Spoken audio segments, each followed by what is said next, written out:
നമ്മുടെ ഉമ്മ ജീവിച്ചിരിക്കുമ്പോൾ നമ്മൾ മരിക്കുന്നതിനെ കുറിച്ച് നിങ്ങൾ ആലോചിച്ചിട്ടുണ്ടോ?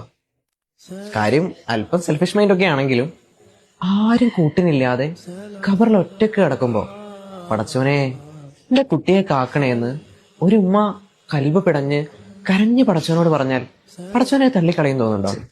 ഞാൻ ഹോസ്റ്റലിൽ സ്റ്റേ ചെയ്ത് പഠിക്കുന്ന ആളാണ്. ഒരു ദിവസം ഉമ്മനെ വീട്ടിലേക്ക് വിളിച്ചിട്ടില്ലെങ്കിൽ എന്നെ കിട്ടുന്നത് വരെ എന്റെ ഫ്രണ്ട്സിനെയൊക്കെ ഉമ്മ മാറി മാറി വിളിക്കും. വീട്ടില് നല്ല ഫുഡൊക്കെ ഉണ്ടാക്കിയാല് ഉമ്മ വിളിക്കുമ്പോ പറയും, നീ ഇല്ലാത്തോണ്ട് കഴിക്കാൻ അത്ര സുഖമില്ലെന്ന് പറയും. പക്ഷേ ഫ്രണ്ട്സിന്റെ കൂടെ ഒരു മന്തി കഴിക്കാൻ പോയാൽ ഒരുപക്ഷെ എനിക്ക് എന്റെ ഉമ്മാനെ ഓർമ്മ വരാറില്ല. ഈവൻ സ്മോൾ തിങ്സ്, നീ വെള്ളം കുടിക്കാറില്ലേ, നീ ഭക്ഷണം കഴിച്ചോ, നിസ്കരിച്ചോ, കൃത്യസമയത്ത് ഉറങ്ങാറില്ലേ, എന്തിന് എന്റെ വിസർജന കാര്യങ്ങളെ കുറിച്ച് പോലും ഉമ്മ അന്വേഷിക്കും.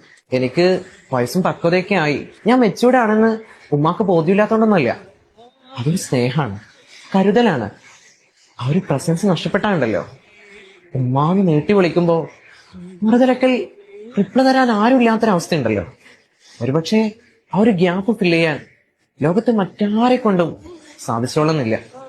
അതുകൊണ്ടായിരിക്കും ഒരു സഹാബി, ഞാൻ ഈ ലോകത്ത് ഏറ്റവും കൂടുതൽ ആരോടാണ് റെസ്പോൺസിബിലിറ്റി കാണിക്കേണ്ടതെന്ന് ചോദിച്ചപ്പോ നിന്റെ ഉമ്മയോടാണെന്ന് റസൂൽ സല്ലല്ലാഹു അലൈഹി വസല്ലം തങ്ങൾ 3 തവണയും റിപ്ലൈ കൊടുത്തത്.